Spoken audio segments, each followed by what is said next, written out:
Across Houston's nightlife scene, a growing trend has dominated the club experience: section culture. It's all about VIP booths, bottle service, and showing off lavishing lifestyles. But for many, this shift has come at a cost. When you're in the club, it's like, I understand there's people out there that enjoy that. That's what they like to do. That's like they buy the nice cars, they buy the everything. They can afford to do that. But the people that are just doing that for the night, I mean, I don't understand how it's fun, but maybe from a perspective of they see it as, okay, it looks good. I've seen people legit hear their favorite song in the club. They record themselves having fun. And then right when they're done having fun, they go back to sit down. Section culture has made exclusivity the centerpiece of nightlife. The high prices for tables, alcohol, and the lack of danceable spaces have made the club scenes less about connection and more about who looks like they have money. I mean, if based off of math, like if each section is like a minimum like $5,000 per section, and you have a bottle minimum, you're bound to make money at the end of the night. Even on a slow night, a club is still gonna make money, like enough money to at least keep the lights on. You paid rent that. Yeah. So, yeah, just like mathematically, that's why it's profitable. It's a lot easier to sell sections than it is to sell tickets. Is people want to feel important for a night. Like they want to feel like they did something for a night, even if it really wasn't a thing. Like with the rise of social media was the rise of club culture, and I think with the fall of social media is also with the fall of club culture.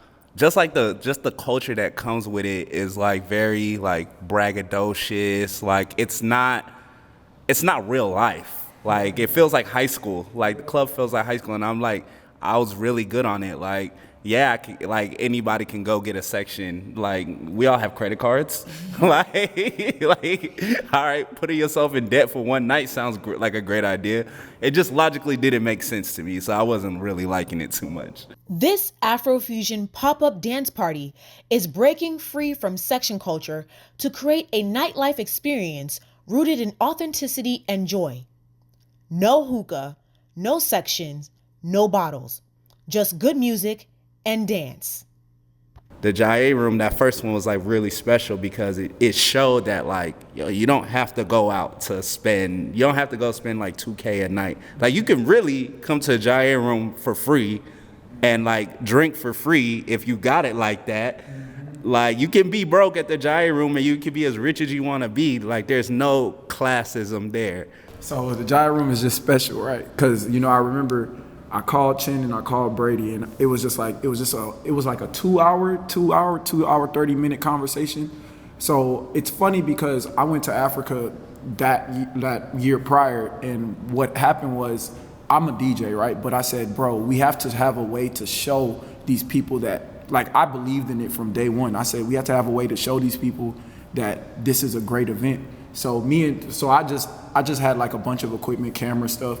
Me and Chin made the video that went semi-viral, and we were just having a conversation relating to the people, because when you relate to people and make them believe what your vision is, they want to come and see what it's about. At their inaugural event on October 2023, the Jaye Room welcomed over 800 partygoers. The message was clear. This is a space where you can leave materialism at the door and focus on fun. It was really fun. We had like, someone made a TikTok and they're like, I've never been to a place where you could hear P Square, Panic at the Disco, and Day 26 at the same event. So I think that was really dope. I think honestly, the problem is, which is what we're learning how to do, is like, Houston's listeners have been trained a certain way because of the clubs. Like I tell people all the time, I can go to any club spot in Houston, put on a blindfold, and it'll be really hard to differentiate who's DJing up there. You know, and I'm not saying no, DJs are skilled. Like these guys are skilled, but again, if you're told, hey, when you come here, you're only gonna play this, and everybody's told the same thing, then everybody's gonna sound the same. Versus you might have a guy whose bag is R&B, like he's gonna get into a real deep R&B bag, and you got another guy who's gonna really put you on some real good house music. But if they wanna feed themselves and pay rent, when you come here, it's gonna be Baby and Dirt, and that's it.